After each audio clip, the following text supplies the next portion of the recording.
Good morning, dear vlog. Charo. Ito talaga ang totoong nararamdaman ko ngayon. Bumalik yung dating mga nararamdaman ko. Like, yung parang ang sikip-sikip ng paghinga. Tapos yung parang verb ka ng verb. Tapos parang nandito lang ang pagkain. Hindi pumupunta sa baba. Parang nandito lang sa lalamunan. Parang may nakaharang dito. Tapos, konting kibot lang, konting ano ko lang ba, kilos, ako, parang masusuka na naman, sumasama na naman ang sikmura. Yun, iubo ko siya kasi parang grabe ang dito. Yung bang parang may nakabara dito na medyo maasim-asim na hindi mo maintindihan. So ayun, may pa so yun. Tapos ngayon, pag pupunta ako sa trabaho, kahapon sila absent, kasama ko. Kasi pag pumunta ako mag-isa, magpulpitit ako sa labas. Na naman, bumalik na naman. So, kung wala sila si Chris. So, may alagaan ka pang matanda doon na medyo masungit-sungit pa. Tapos ganito pang para nararamdaman mo. Ang hirap, guys. Ang hirap. So, ayun. Hirap din matulog kasi naramdaman mo tong dito. Mahirap matulog kasi parang sikip ng dibdib mo. Kala mo baka may problema na ako sa puso, yun. Ayun. So medyo, tapos sobrang low ng immune system ko ngayon kasi pabalik-balik yung ubo ko. Hindi ko alam kung minsan okay naman talaga buong araw, pag kinabukasan ubo na naman. Pero hindi yung ubong tuloy-tuloy. Hindi ko alam kung dahil lang ba to sa acid dito sa lalamunan, kaya ako inuubo. So yan po ang nararamdaman ko. Kaya yung mga ibang problem sa paligid, I don't entertain that.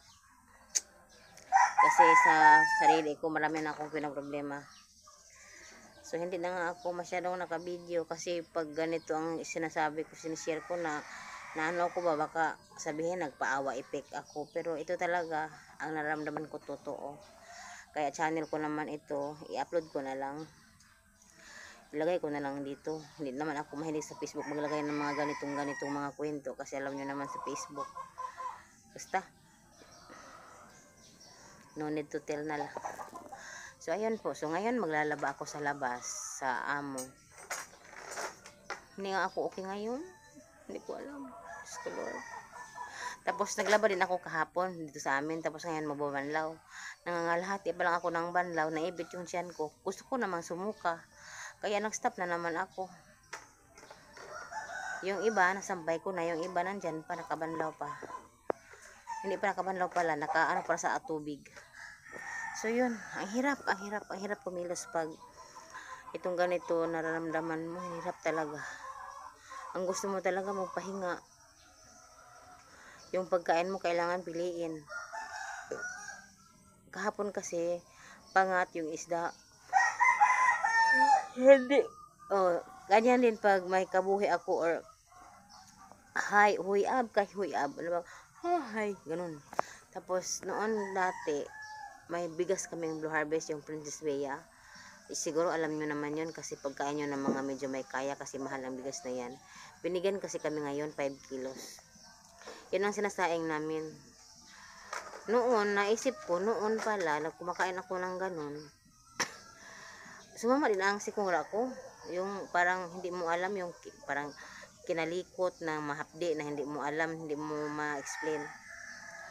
So kahapon, 3 araw na kami kumakain ng ganong bigas. So yun pala, naisip ko baka yun din isa sa mga nag-trigger sa ko ngayon, sa naramdaman ko. Kasi noon ganyan din, tapos hindi namin naubos yung isang sako ng bigas. Bumili talaga ako ng sa palayan dito, sa Basakan dito ba, o yung local rice lang sa Basakan dito.